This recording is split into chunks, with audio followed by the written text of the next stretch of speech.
de bêtises. Ça devrait être le cas maintenant. Vous devriez avoir une notification. Est-ce que Julie, tu peux me confirmer que l'enregistrement vient de démarrer? Je te confirme. C'est parfait. Donc, allez, c'est parti. Bonjour à tous pour ce Club Power BI. Comme ça fera l'introduction pour YouTube. Et on va faire un petit peu de news communautaire qui aujourd'hui, il n'y en a pas tant que ça au final. On a toujours des clubs qui sont très très réguliers. On va aussi, bien évidemment, pour ceux pour qui c'est le premier Club Power BI, j'en vois dans le chat. N'oubliez pas qu'on a un site Club Power BI qui nous est dédié, sur lequel vous allez retrouver 4 grandes rubriques. Nos meet-up, que vous retrouverez sur le site Meetup, bien évidemment. Notre chaîne YouTube, sur laquelle on vient poster toutes les vidéos qu'on enregistre actuellement, dont celle-ci vous retrouverez quasiment cet après-midi. Et donc, vous avez tout le contenu depuis la création du club, quasiment sans exception. Et donc, on a un contenu extrêmement riche qui va permettre de revoir certains sujets ou de redécouvrir certains sujets. Enfin, un forum francophone qui est, on a la joie maintenant de laisser un petit peu la main à nos jeunes, entre guillemets, qui animent ce forum. On pose des questions en français, c'est communautaire, on n'attend pas une réponse dans l'heure, bien évidemment, et on y répond en français tant qu'on peut, et on essaie de rendre service. C'est vraiment l'esprit de ce forum, c'est de rendre service et de répondre, d'accord? On n'attend pas une réponse toute faite. Nous ne sommes pas des consultants gratuits sur le forum. Et dernière chose, le Twitter, pour notre actu, qui est de plus en plus riche, bien évidemment. Je vais vous représenter la team pour ceux qui ne la connaissaient pas. Donc aujourd'hui, plusieurs régions. On va commencer extrêmement chauvinement parce que nous sommes les premiers là-haut dans le nord. On est le plus en haut. Ah, pas vraiment, on est aussi Bruxelles d'ailleurs, mais on va commencer par Lille. Je vais vous présenter Julie, que vous voyez à votre écran, qui fait partie donc, du Club Power BI de l'antenne de Lille. Et moi-même, que vous connaissez peut-être ou pas, je ne sais pas. Donc je suis Guillaume et je suis le co-organisateur donc avec Julie du Club Power BI de Lille. Et on s'organise pas mal de choses autour du club aussi. Il y a plein de régions. Donc Bruxelles avec Isabelle et Arnaud, nos amis belges, nos amis de Strasbourg avec Philippe et David, avec aussi Lyon, bien évidemment, sans oublier Marie et Thomas. On avait Aix et Marseille avec Joël et Franck. Une grande Dream Team à Bordeaux parce qu'ils sont 3, ils sont venus en force. Et donc Christophe qui est connecté actuellement avec Gaël, Elias et Christophe. Dimitri sur Nantes. Et enfin, nos cofondateurs, nos 2 fondateurs du Club Power BI, les bien sûr renommés Jean-Pierre et Tristan, qui sont à Paris. Voilà pour l'équipe du Club Power BI. Et je vais bien évidemment vous donner les prochains meet-ups qui vont arriver rapidement, Strasbourg-Paris et la fameuse émission dont on a toujours le plaisir d'animer une fois par mois, qui sera dédiée aux nouveautés du mois de février, parce que je vous rappelle qu'en janvier, il n'y a pas eu de nouveautés. Et donc, on traitera des nouveautés lors de cette émission le 24 février, dont j'aurai le plaisir aussi de co-animer avec Jean-Pierre, avec quelques petites surprises au passage. Les Q&A, c'est pas pour maintenant, donc voilà pour la partie un petit peu communautaire. Je vais jeter un tout petit coup d'œil au chat pour voir si des gens se sont présentés. Ben, effectivement, c'est parfait. Je vous propose tout de suite de venir commencer le premier sujet qui sera donc Excel et Power BI. Alors, on en fait tout un monde, Excel et Power BI. Et puis, ben souvent, on se dit, ouais, mais Excel, en fait, on va le remplacer par Power BI, ou alors Power BI, c'est un Excel amélioré, ou ce que vous voulez, ou alors, vu que j'ai Power BI, je vais carrément arrêter Excel. Tout ça, ce sont des choses qu'on entend, qui ne sont pas nécessairement exactes d'ailleurs. Et bonjour à nos amis du Canada. Au passage, j'en profite. Et donc, pourquoi Excel et Power BI sont toujours très liés et pas forcément se remplacer? Pour plein de raisons. Alors, je ne vais pas vous faire un cours sur Excel, source de données dans Power BI. J'avais fait un meet-up là-dessus d'ailleurs, il y a quelques années maintenant, quelques temps. On va essayer de creuser un petit peu des fonctions qu'on n'a pas forcément l'habitude de voir. Première étape, vous savez tous maintenant que dans Power BI, il est extrêmement simple de se connecter à un jeu de données Power BI sur le web. Ça, tout le monde connaît la fonctionnalité, analysée dans Excel. Tout le monde la connaît. Donc forcément, je peux l'utiliser parce que tout le monde la connaît. Ce qu'on va faire, c'est qu'on va rentrer par l'autre côté. Par l'autre côté d'Excel. L'autre côté d'Excel, ben, c'est tout simplement que je vous rappelle juste un point important, c'est qu'on ne l'utilise pas forcément tout le temps, mais on a ce connecteur dans le sens inverse.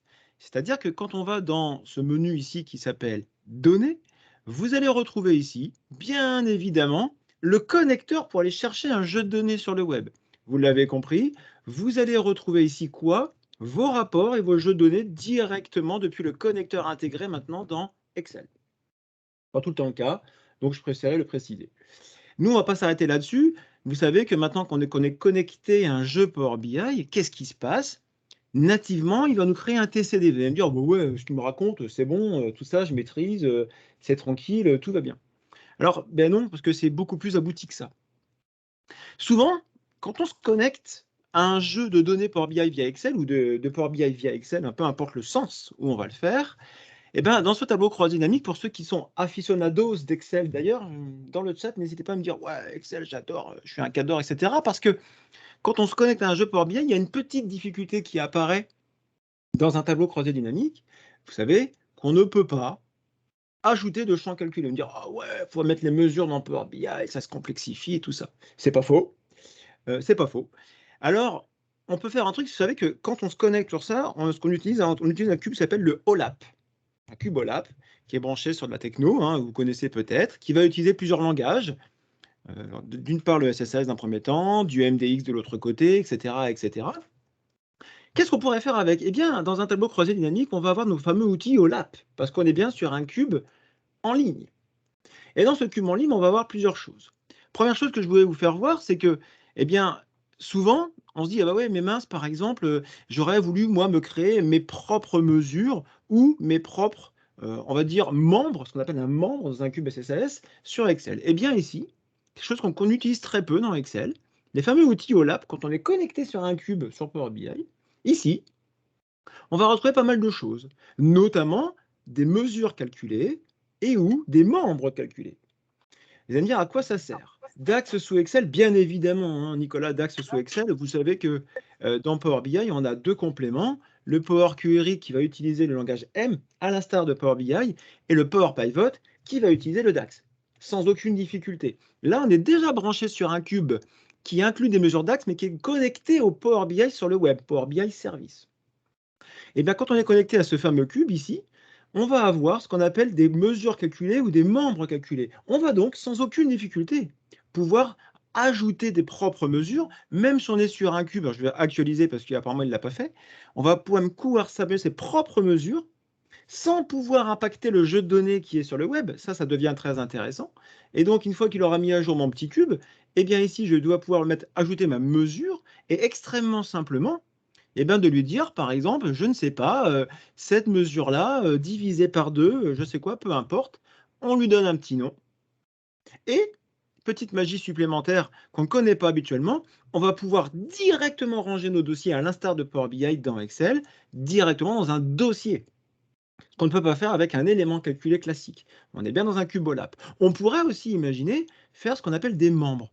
Qu'est-ce que c'est qu'un membre? Bien rapidement, un membre en MDX, pour ceux qui viennent de l'univers de SQL Server Analysis Services, sur laquelle d'ailleurs Power BI fonctionne, eh bien sur ce cube-là, on va pouvoir se faire des membres, c'est-à-dire ajouter ou regrouper, pardon, des constituants de ma donnée. Par exemple, ici, ce sont des connecteurs dans Power BI. Eh bien, on pourrait faire des groupes, entre guillemets, de connecteurs pour les remettre dans une grande famille. Je vais vous donner un exemple. Ici, je voudrais, par exemple, regrouper tous mes connecteurs Azure et faire un groupe.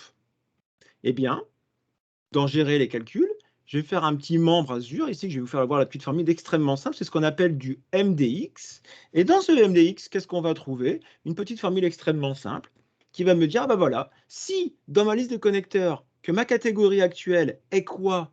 Eh bien, elle s'appelle Azure, alors je vais faire 1, sinon je renvoie rien. À quoi ça me sert? Ça me sert à faire deux choses. Des choses qu'on ne peut pas faire traditionnellement aussi dans un TCD classique. Par exemple, sur ce visuel ici, sur ce tableau croisé dynamique, je vais aller chercher mon fameux membre que je viens de créer. Eh bien, extrêmement simplement, qu'est-ce que je vais retrouver ici? Donc, je vais réduire l'intégralité de mes tables, ça ira plus vite. Et dans ma liste des connecteurs, on le fait rarement. Eh bien, une fois que j'ai créé un membre, je vais pouvoir aller chercher uniquement ce membre que je viens de créer, qui n'était pas disponible à la base dans le modèle Power BI. Et je vais donc pouvoir ici lui dire, bah voilà, j'ai fait un focus uniquement sur un membre sans devoir aller faire des calculs compliqués ou faire des sélections de filtres. Et donc, je vais retrouver dans mon segment ici ce fameux membre à part entière. Donc, on peut faire des choses assez sympas déjà rien qu'avec un TCD classique. Bon, bien sûr, je vais aller beaucoup plus loin, bien évidemment. Deuxième étape, on se dit, bah, ok, j'ai un TCD, et puis à un moment, on m'a parlé de fonctions cubes. Qu'est-ce que c'est que les fonctions cubes? Eh bien, les fonctions cubes, je ne sais pas si quelqu'un les utilise, d'ailleurs, je suis preneur de l'information dans le chat. Est-ce que quelqu'un utilise les fonctions cubes, d'ailleurs? Ça m'intéresserait. Eh bien, ce qu'on pourra faire avec, c'est assez simple. Je vais faire une copie volontairement de cet onglet. très simplement. Voilà. Et cette copie d'onglet, eh bien, encore une fois, dans ma création, là, ici, dans mon analyse ici, eh bien, on va avoir quelque chose qui s'appelle convertir en formule. C'est très intéressant parce que regardez, quand je fais convertir en formule, eh bien ici, je vais avoir la traduction entre guillemets de mon tableau croisé dynamique avec des formules qui font partie de la grande famille des fonctions cubes. Le membre cube, le jeu cube, la valeur cube, etc., etc. Vous allez me dire, à quoi ça sert de faire ça? Eh bien, ça sert à comprendre le fonctionnement d'Excel et de pouvoir venir jouer avec la donnée qui se trouve dans un cube Power BI et de la réutiliser différemment. OK? Et qu'est-ce qu'on va en faire? Eh bien, je vais vous donner un exemple. Typiquement, par exemple, ici, j'aimerais savoir, on va prendre un petit exemple très simple, voilà, on va prendre celui-ci, de savoir combien j'ai d'enregistrements dans mon cube. Souvent, ce qu'on fait, c'est que les gens vont créer un TCD, vont aller chercher le total du TCD, vont faire une somme compliquée. Et bien, très simplement, avec une fonction qui s'appelle NBJeCube, en français, d'accord? Eh bien, comment ça fonctionne? Regardez comment c'est simple. Première étape, d'ailleurs, tiens, on va faire cet exemple ici. On va commencer par un rang cube. La première mesure rang cube est extrêmement simple. Rang cube, rang membre cube, va me permettre de faire deux choses.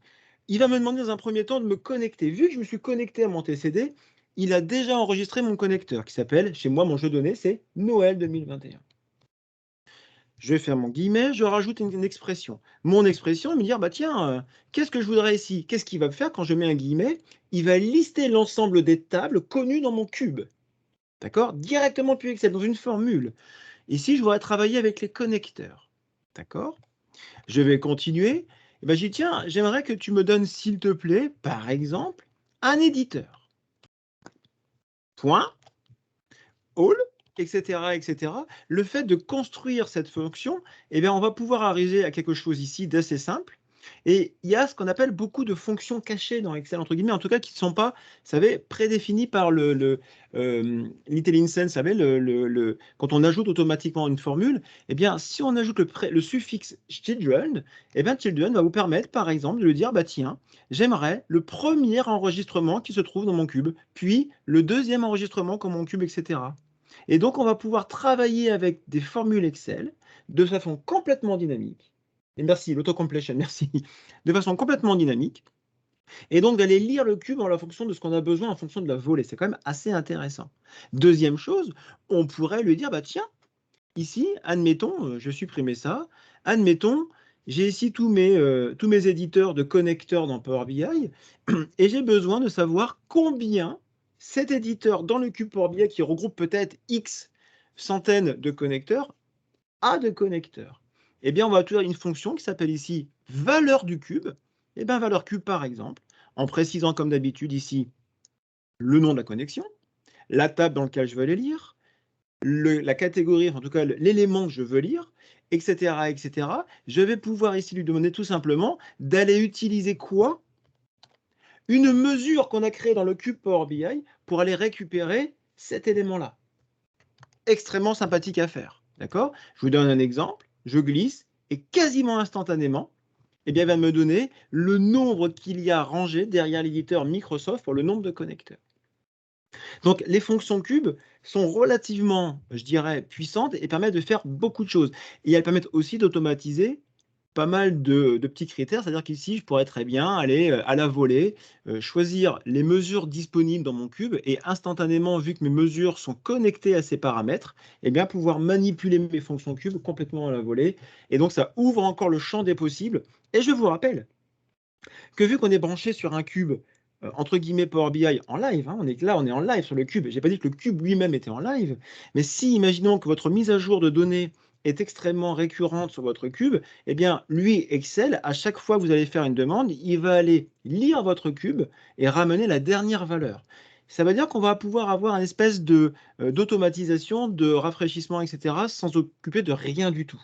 Et ça devient très intéressant et on s'affranchit de tout notre problème de TCD. Autre chose aussi qui va énormément m'intéresser, une fois qu'on a fait la fonction cube, d'ailleurs, vous n'hésitez pas dans le chat, si vous avez des questions, des observations, j'essaierai d'y répondre au fur et à mesure. Quelque chose que j'aime beaucoup, Ici, c'est ce qu'on appelle les tables proposées ou les tables recommandées. Qui utilise cette fonctionnalité dans Power BI à destination d'Excel? Dans le chat, n'hésitez pas à me dire si quelqu'un utilise cette fonctionnalité et si oui, comment vous l'exploitez. Je vais vous la présenter ici. Les tables recommandées, pas moi. Bah, merci Stéphane pour la réponse. Vous allez voir que c'est assez génial. À quoi ça sert une table recommandée? Eh bien, tout simplement, quand on est dans un Power BI, d'accord, Christophe, il n'y a pas de passerelle non plus du coup. Non, pas besoin de passerelle parce que ici on fait appel à un lien entre guillemets, hein, Christophe, on va dire HTML, tout simplement un lien web qui va aller lire le cube en temps réel. Donc pas besoin de passerelle, etc. La passerelle pourra potentiellement être utile pour aller rafraîchir ton cube, mais pas pour utiliser les valeurs du cube dans Excel. D'accord, c'est deux choses totalement différentes. Je reviens sur mes tables proposées.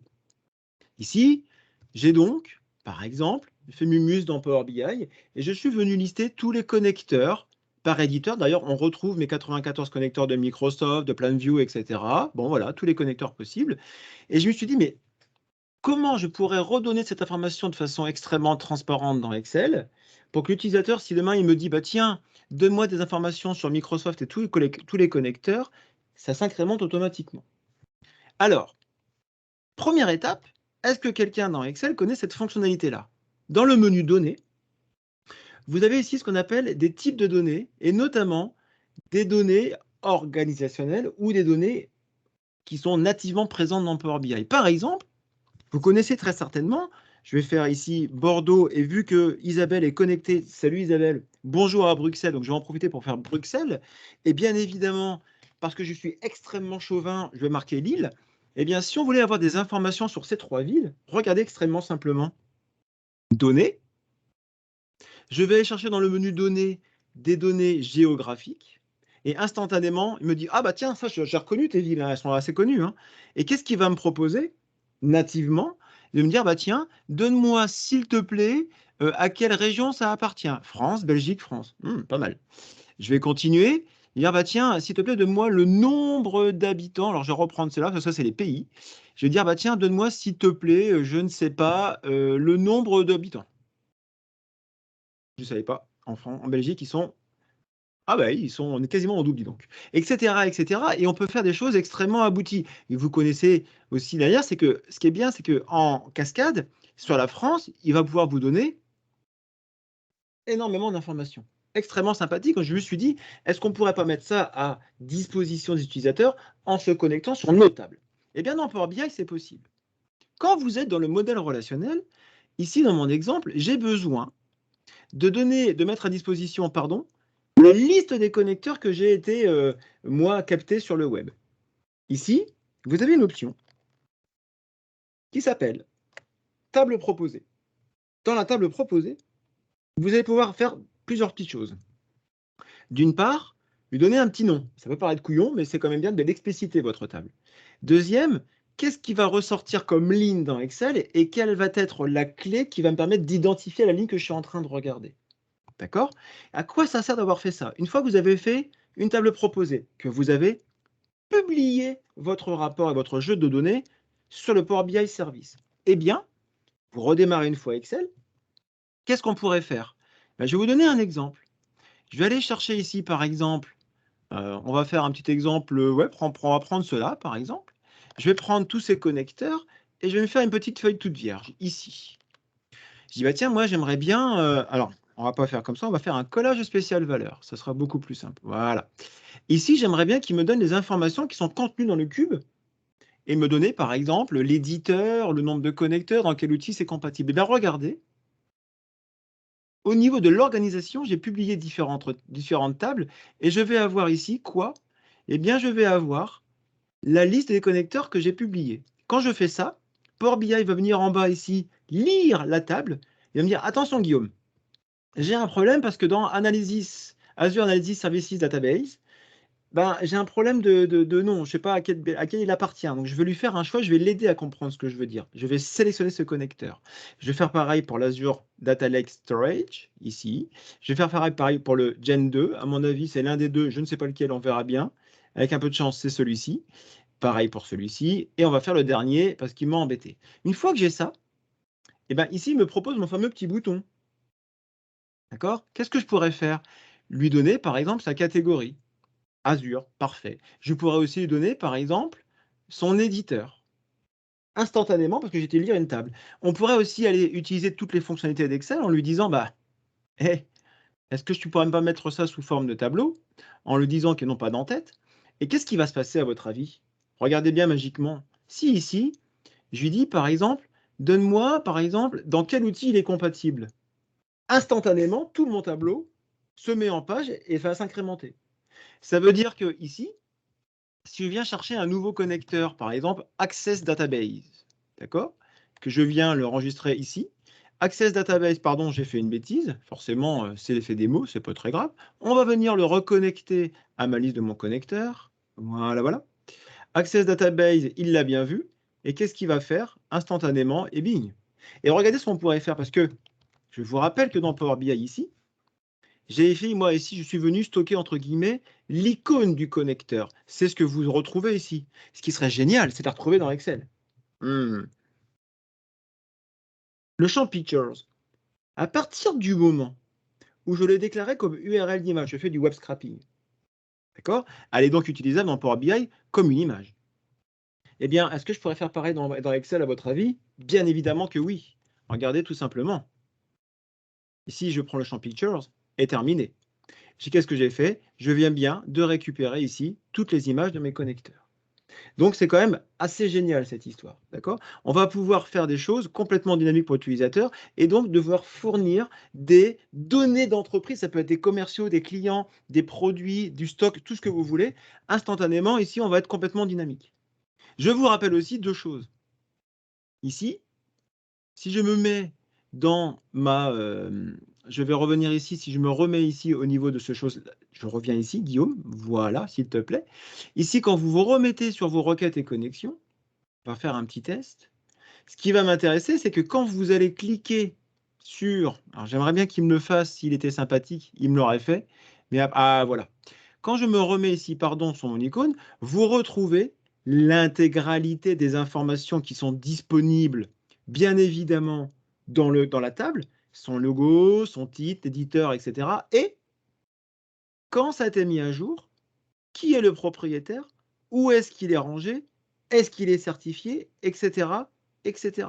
Donc ici, vous avez l'intégralité de la data et vous pouvez voir avant même de l'importer dans votre feuille, dire, bah, tiens, ce qui m'intéresse, c'est cette information-là, je n'ai plus qu'à cliquer ici et hop, c'est terminé. Génial ou pas? Sympathique. Eh bien, on va faire un dernier petit tour ici, machin, parce que une fois qu'on a fait ça, on me pose souvent la question avec Excel, mais on me dit, mais ouais, mais c'est intéressant hein, ce que tu viens de nous faire voir, c'est même génial. Mais à quoi ça sert dans Power BI? Pardon, ça, WhatsApp, c'est pas très intéressant. À quoi ça sert dans Power BI? Vous savez, quand vous êtes dans un espace de travail, ici, on vous dit souvent, ben, il y a des flux de données, vous connaissez, il y a les jeux de données traditionnels que vous connaissez, il y a les rapports, les tableaux de bord. Et puis, on a un petit pavé classeur. À quoi ça sert, classeur? Il n'y a pas grand monde qui l'utilise, le classeur. Eh bien, regardez, je reviens dans Excel. Je vais faire un petit coup de nettoyage, je vais faire un petit coup de propre. Et ça, qu'est-ce que vous avez ici comme bouton? Publier. On ne l'utilise pas. Publier. Je vais donc le publier sur Power BI. Attention, deux possibilités. Est-ce que vous voulez télécharger votre classeur pour qu'il soit visible directement dans votre espace de travail? Ou est-ce que vous utilisez ce fichier Excel directement comme un jeu de données disponible? On n'a pas besoin de le publier. Moi, j'ai carrément le téléchargé. D'accord? Attention, on va l'enregistrer. Ici, il va me dire que c'est déjà fait, tout va bien. Je vais le remplacer. Ce classeur existe déjà, bah oui, c'est normal, j'ai fait une démo. On va revenir ici. Et qu'est-ce que je vais avoir ici dans mon classeur? En théorie, il aurait dû me l'afficher. Hop, il va me l'afficher ici, dans mon espace de travail, parce que je viens de le publier dans mon espace de travail, Guillaume. Donc j'ai fait n'importe quoi. Et dans mon espace, qu'est-ce que je retrouve? Exactement mon fichier Excel. Et qu'est-ce que je retrouve dans ce fichier Excel? Je suis directement dans Power BI, directement dans Excel Online. Et qu'est-ce que je vais pouvoir faire? Faire mumuse avec Excel dans Power BI qui fait appel lui-même à un propre jeu de données dans Power BI. Donc si je dis oui, tout le monde est connecté, tout le monde chante ensemble, et bing, tout simplement. Et après, on peut le remettre dans Teams, on peut faire tout ce que vous voulez avec. Et bien évidemment, hein, vous pouvez retravailler toutes les fonctionnalités que vous avez directement ici. C'est quand même assez génial. Donc, je sais que derrière, Julie me regarde avec des grands yeux parce que vous parlez de ces transitions de contexte. J'ai essayé de vous faire voir que dans Power BI et Excel, c'est surtout pas qu'un simple connecteur à la main moelle-nœud, c'est beaucoup plus de choses que ça. Allez voir un petit peu le MDX, allez voir un petit peu les cubes SSAS, allez voir un petit peu le OLAP, et vous allez voir qu'il y a une manne d'informations et de choses à faire avec Excel et Power BI. J'espère que cette petite démo rapide vous a plu, vous a donné envie d'aller plus loin. Julie, je ne sais pas si tu nous entends, mais moi je te vois à travers la vitre. Je vous entends. Magnifique. Nous, on ne te voit pas, Julie. C'est à moi maintenant de te laisser la main. Et n'hésitez pas à nous faire des petits commentaires dans le chat si vous avez des questions. Je me permettrai d'y répondre. Et promis, Julie, je ne te coupe pas pendant ta présentation. Et je te laisse précisément 25 minutes le temps de conclure avec tout le monde. Ça te va? Nickel, parfait. Je te rends la main. Bon, après une super présentation par Guillaume, je vais essayer de reprendre le lead là-dessus. Ouais, sans problème. Allez, on va partir sur des choses un peu plus peut-être simples pour certains, un peu plus abordables en tout cas pour certains, puis pour d'autres, bah, c'est l'occasion de découvrir et pour tous de revoir des fondamentaux. Donc moi, en fait, je vais vous parler de transition de contexte aujourd'hui, mais bien évidemment, avant de vous parler de transition de contexte, on va déjà se dire ce qu'est un contexte. Donc, Microsoft nous le décrit en disant que le contexte, c'est ce qui va nous permettre en fait de faire des analyses dynamiques et pour lesquelles le résultat de la formule va pouvoir changer en fonction de l'analyse que l'on va être en train de faire. Ce que j'aime beaucoup dans cette définition, c'est plutôt la fin, qui nous dit que la bonne compréhension des contextes et le bon usage aussi de ces contextes est très important lorsque l'on construit un rapport. Et là-dessus, je suis totalement en phase avec eux, puisque ça peut totalement changer la donne si jamais vous ne vous rendez pas compte de l'impact du contexte sur lequel vous êtes en train de travailler. Alors, Microsoft nous parle de 3 typologies de contextes. Les contextes de ligne, les contextes de requête et les contextes de filtre. Souvent, j'avoue, on vulgarise, on parle de ligne et de filtre. En réalité, si on voulait le faire proprement, comme Microsoft nous l'indique, on en aurait 3. Alors, contexte de ligne, qu'est-ce que c'est? Finalement, allez, si je fais tout bêtement, par exemple, dans calendrier, une nouvelle colonne, voilà. Si j'ajoute cette nouvelle colonne et que je fais mon trimestre, hein, je vais faire facile. Voilà. Porteur de calendrier date. Voilà. Ici, en fait, je suis sur un contexte de ligne. Ça veut dire que Power BI va savoir définir le trimestre de chacune de mes lignes de ma table calendrier, puisqu'il est en train de regarder le contexte de la ligne pour parvenir à le faire. De la même façon, si jamais vous utilisez la fonction related, par exemple, pour créer, alors je vais prendre un autre exemple, hein, j'ai dans cette table TAC Product, je crois, voilà, au niveau du Product ID, j'ai un unit price ici, qui est le prix fort hein, de vente de mon produit, et puis dans Order Details, je vois que j'ai aussi un prix qui, lui, va être le prix réellement facturé. Si ici, je m'amuse à ajouter une nouvelle colonne, et qu'en fait, je l'appelle, voilà, je mets plus fort, peu importe, et que je fais un related de unit price qui vient pour le coup de ma table hop produit. Voilà. Ici, je suis aussi dans un contexte de ligne. Voilà, donc ici, évidemment, hein, on le verra, hein, bon, on est sur un jeu de données Microsoft, donc toutes les données ne changent pas. Mais par exemple, hein, si jamais je regarde ce produit, le numéro 14, je vois ici un 18,60 qui est le prix de base que j'ai dans ma table et le 23,25 qui est le prix fort que j'ai dans ma table produit. Tout ça est bien évidemment possible parce que dans mon modèle, j'ai une relation entre product et order details, bien évidemment. Ça, c'est ce qu'on appelle le contexte de ligne. Après, Microsoft parle d'un contexte de requête. Bon, un contexte de requête, je vous fais très rapidement une mesure qui va juste s'appeler quantité et qui va être une somme de quantity. Voilà. Tac. Eh bien, à partir du moment où je vais prendre un petit visuel, par exemple cette petite table, je vais y mettre les quantités. Eh bien, là, dès que je vais, par exemple, ajouter mon année, ici, et mes mois, voilà. En fait, alors on est sur un vieux jeu de données, hein, bien évidemment, jeu de données Microsoft. Ici, on va retrouver finalement, au croisement de ma requête, donc ici, c'est mes années, mes mois, eh bien, je vais avoir les quantités. Donc, par exemple, sur novembre 1996, 1735 quantités. D'ailleurs, Microsoft va un peu plus loin parce que pour lui, le contexte de requête, c'est aussi le fait que si, par exemple, je filtre sur l'année ici, voilà, je vais prendre 97 par exemple, eh bien, en fait, là, je suis toujours pour lui sur un contexte de requête. Au niveau du contexte de filtre, vous allez me dire, du coup, ça suppose quoi le contexte de filtre? Et bien, en fait, pour Microsoft, c'est quand, en fait, je vais faire une mesure qui, par exemple, voilà, par exemple, je vais lui dire les quantités qui sont... alors, je n'ai pas pris... Hop. Voilà, voilà. Hop, je vais regarder au niveau de mes produits l'appellation, puisque je ne l'ai plus en tête. Voilà. Par exemple, ici, donc j'ai une information de continue ou discontinue, tout simplement. Est-ce que le produit est saisonnier ou permanent? Je vais partir là-dessus. Donc, je vais prendre, par exemple, les quantités des produits discontinue.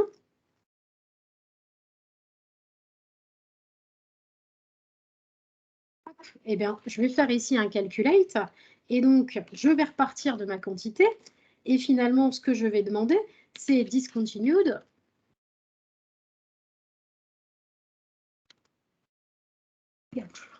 Voilà. Et ça, en fait, j'applique un filtre. Et donc là, Microsoft nous parle de contexte de filtre. Du coup, ici, vous avez donc les trois typologies de contexte. Je continue donc. Maintenant, on va parler de transition de contexte.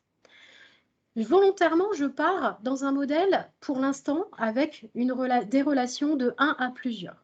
Je vous le montre. Mon modèle, il est là, il est très basique. C'est le jeu de données que vous pouvez trouver sans aucun souci sur Internet. Et donc, sur ce modèle, on voit les différentes relations qui sont toutes des relations de 1 à plusieurs. Souvent, je demande aux gens, finalement, si vous demandez quel est le nombre de clients de l'entreprise et puis le nombre de clients qui ont passé une commande dans l'entreprise, comment vous feriez? Et donc, les gens vont assez vite là-dessus, puisque souvent, on me dit, nombre de clients, moi, je le fais en faisant, hop, voilà, ici, tout simplement, on peut se permettre de faire un controls sur la table client. Pourquoi? Alors, ma table client, customer, voilà. Pourquoi un controls ici? Parce qu'on sait que cette table a une unicité sur le client, tout simplement, puisqu'elle est dans mes tables de dimension, juste hop, ici. Et donc, je vois que j'ai une relation de 1 à plusieurs. Donc, ici, j'ai une unicité. Bon, voilà. Donc, ici, j'ai mon nombre de clients. Tac.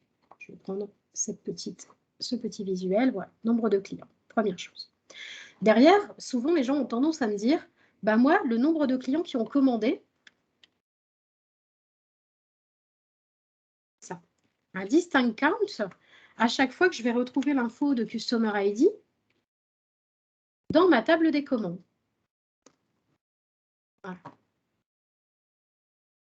Et là, je leur réponds, je suis partiellement d'accord. Pourquoi? Parce que pour moi, ça, c'est partiellement faux.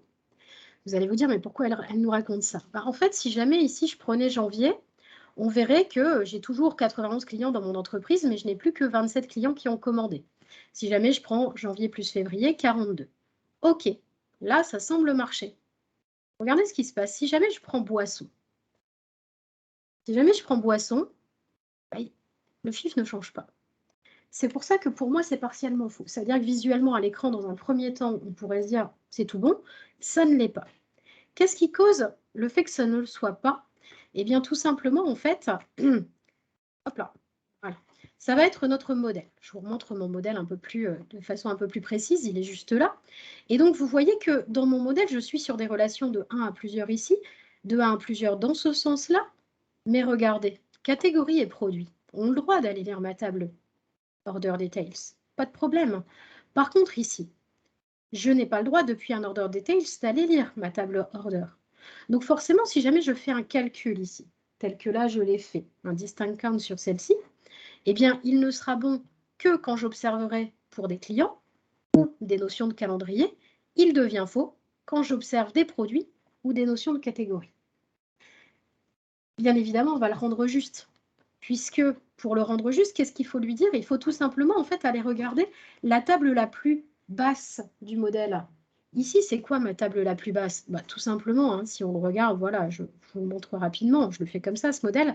Voilà, on voit que Order Details va être une table qui va nous permettre de parler à nos 4 tables de dimensions ici. On est dans un modèle très simple, ça se voit très bien. Et oui, Nicolas, c'est exactement ça.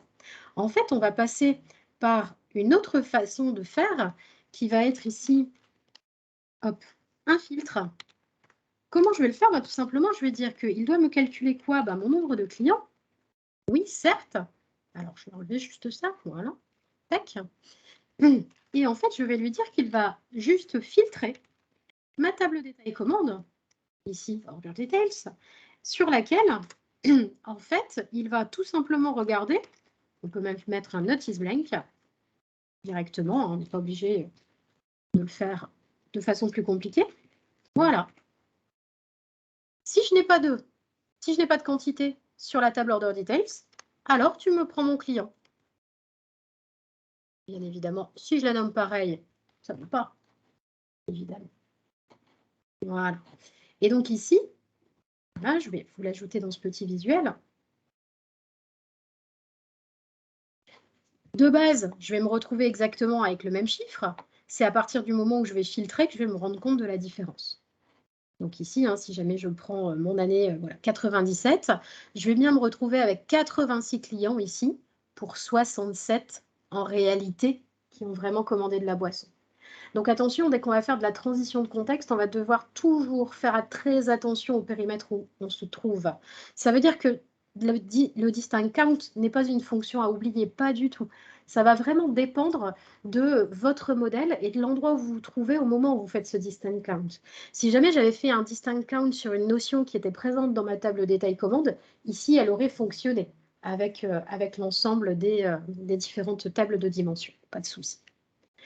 Alors, je continue un petit peu là-dessus.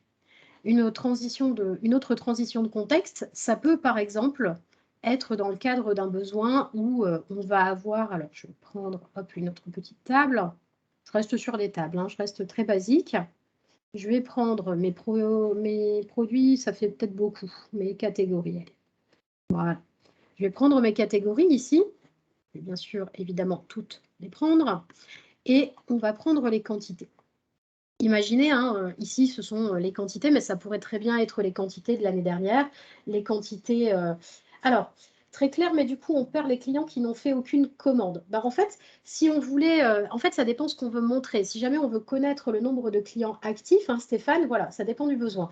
Si on veut connaître le nombre de clients actifs, ça, c'est la bonne solution. Si par contre, je veux connaître le nombre de clients, justement, qui sont inactifs ce mois-ci, eh bien, de la même façon, en fait, je vais, pour le coup, ici, tac, voilà, je ferai non pas un not is blank, mais ou is blank de quantité. Si je n'ai pas de quantité, alors tu me les remontes. Et du coup, il me remontera tous ceux qui sont inactifs. C'est vraiment question du besoin pour le coup. Alors, je reprends mon deuxième exemple où je pourrais être, ici je prends quantité, voilà, c'est facile, c'est la seule que j'ai, mais ça pourrait être des quantités N-2, des quantités N-3, et imaginons que j'ai besoin de reprendre finalement la répartition de chacune pour l'appliquer à un nouveau, un nouveau besoin, un nouveau budget. Et bien en fait ici, tout simplement, on va évidemment employer une fonction que vous connaissez tous, hein, qui est la fonction divide. Je vais parler de code-part, si je veux connaître ma code-part. Donc le divide, hein, tout le monde connaît. Divide, il attend un numérateur, un dénominateur. Le numérateur, en pareil cas, finalement, ce que je veux, c'est diviser le 3996 par le 25 489. Finalement, le 3996, comment je l'obtiens? Vous le voyez à l'écran, hein. Comment je l'obtiens? Tout simplement, je vais utiliser la mesure qui existe déjà, qui s'appelle quantité. Et puis là, la question se pose de se dire comment je vais obtenir le 25 489. Souvent, les gens se disent, finalement, c'est la somme, c'est le total. Oui, mais attention, parce que pour le coup, il va falloir passer un petit peu autrement que dans notre esprit Power BI, que dans notre esprit juste littéraire. Pourquoi? Tout simplement parce qu'en fait, ici, il va falloir que j'explique à Power BI qu'il va devoir me donner la quantité en ne faisant pas attention à la catégorie name. en faisant fi de la catégorie name. Donc, comment je vais faire ça? Tout simplement, je vais utiliser la fonction calculate, qui est une fonction qui va me permettre de partir d'un élément existant pour en calculer un autre. On l'a utilisé juste avant. Et donc, je vais repartir de quantité, mais je vais lui dire, tu vas me le faire finalement, quelle que soit la catégorie name. Quelle que soit, ce sera all. Je veux bien le prendre, ça serait super quand même. Voilà. All ici, all quoi? Catégorie name. Voilà. Si je fais ça, que je fais ce calcul-là, et je vais terminer quand même proprement mon divide, tant qu'à faire, par un petit blank, ça peut être sympa. Voilà, pour gérer les petites erreurs au cas où il y en aurait. Hop, et donc, j'ai oublié une gentille parenthèse pour fermer mon calculate. Voilà. Et bien ici, paf, si je mets ma cote-part, hop, assez rapidement, je vais pouvoir voir mes différentes cotes-parts s'afficher. Alors attention, parce que du coup, ici, la cote-part, si jamais je filtre sur Beverage et Condiment, en fait, cette cote-part telle que je l'ai fait, elle fait fi de la catégorie name, quelle qu'elle soit. Ça veut dire que du coup, je ne connais pas, je connais en fait le total de mon périmètre par rapport au total de l'entreprise sur l'année sur laquelle je suis, 1997, puisque pour le coup, je n'ai pas dit quelle que soit l'année. Mais par contre, je ne le connais pas sur le total de mon périmètre sur une base 100. Eh bien, si on le voulait sur une base 100, pas grand changement à apporter. Hein. Tout simplement, sur une base 100, on va, tac, je la retrouve, voilà. On va repartir de quelque chose d'assez similaire. Et vous allez voir que je vais juste changer une petite chose. Ce all, je vais le transformer en all selected. Je vous invite vraiment à regarder les différentes possibilités de all qui existent, puisque pour le coup, elles sont nombreuses. Le all selected, en fait, alors évidemment, décidément, voilà. Le all selected va me permettre de finalement de prendre toutes celles qui sont sélectionnées. Toutes celles qui sont sélectionnées, ici, paf, voilà. J'aurai mon résultat sur une base 100. Alors c'est pareil, il n'y a pas une des deux notions qui est juste et l'autre qui est fausse. Il y a juste un besoin qui est différent. Et donc les deux peuvent être très très intéressants là-dessus. Alors du coup, attention, parce que pour le coup, là, je vous montre ça.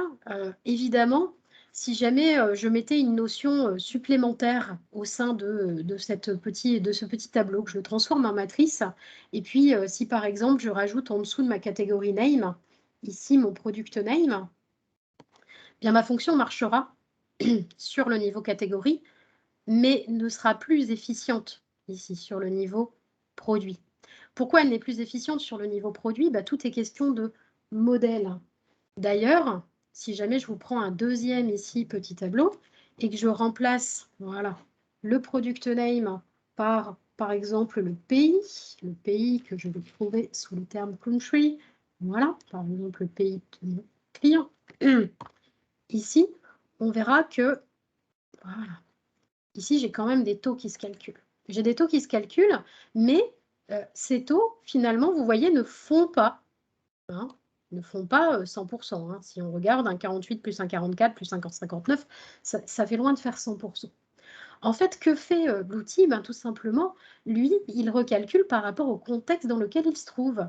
Donc ici, on lui dit, donne-moi finalement les quantités, quelle que soit la catégorie name. Ce qu'il fait, c'est que donc il va prendre tous les pays argentines dans toutes les catégories et il va diviser le 3 par le chiffre total à chaque fois qu'il rencontre Argentine. Et donc, c'est ce qui fait ici, je suis sur 10 plus 3, 13, 23% pour le 3, etc., etc., etc. Dernière petite chose que je voulais quand même vous raconter avant de laisser Guillaume conclure. Il te reste allez, 5 minutes. Oui, t'inquiète pas. C'est que, attention, là pour l'instant, je suis sur des relations de 1 à plusieurs. Donc en fait, ce que je montre ici, il n'y a pas de souci. Si vous faites du all, ça marchera. Et d'ailleurs, je ne vous l'ai pas dit, mais si jamais j'avais envie que ça puisse marcher aussi ici sur les niveaux intermédiaires, tout simplement, je reviendrai sur mon calcul. Alors je vais prendre la cote par 2 par exemple, et puis je vais lui dire que j'ajoute une notion un all. Alors, un all select, tant qu'à faire, on va rester sur les mêmes. Et donc, ici, par exemple, product name. Voilà. Et puis, tant qu'à faire aussi, on pourrait lui rajouter le all feng shui. Bien de customer. Voilà. Quand je fais ça, hein, du coup, là, Métos recalcule le 3 qui fait bien 0,04% du 6891. Oui, mais attention, je suis dans un modèle relationnel de 1 vers plusieurs. Si jamais j'étais sur du plusieurs à plusieurs, alors je vous ai fait un petit exemple pour le coup. Voilà, donc je vais juste afficher ces deux tables-là pour que vous puissiez, voilà, nickel, vous puissiez le voir. Ici, je suis dans un exemple de plusieurs à plusieurs, j'ai fait très simple. Je suis partie de pays et j'ai des ventes, et ici, j'ai des pays et j'ai des achats. Attention à ce calcul de all. Pourquoi? Eh bien, tout simplement parce que si jamais vous faites un premier tableau, alors je vous ai déjà fait les mesures en plus ici, pour vous montrer beaucoup plus rapidement. Voilà. Si vous faites un premier tableau dans lequel on va ramener, voilà, ici, le pays et ma quantité d'achat. Voilà. Quand je vais prendre également ma quantité de vente. Voilà. Si jamais j'essaie de faire ma quote-part de vente et que je la fais telle qu'elle, voilà. Qu'est-ce qui se passe ici? Elle n'est pas fonctionnelle. Pourquoi celle-ci ne va pas être fonctionnelle? Eh bien, tout simplement parce qu'en fait, j'ai observé ici le pays de ma table achat, alors que là, je lui dis de faire quel que soit le pays de ma table vente. Et en fait, ça, il ne peut pas le comprendre. Bien évidemment, si jamais je me remettais ici en table achat, là, pas de souci. Il arriverait à me donner l'information du total. Mais du coup, attention, grande prudence sur l'utilisation des relations de plusieurs à plusieurs, parce qu'évidemment, en fonction de ce que votre utilisateur final va prendre comme dimension dans son modèle, comme pays ici dont il aurait besoin dans son modèle, eh bien en fait un résultat pourrait se retrouver erroné. Donc vraiment attention là-dessus. Voilà un peu ce que je voulais vous raconter sur la transition de contexte et comment bien démarrer avec cette transition de contexte. Bravo.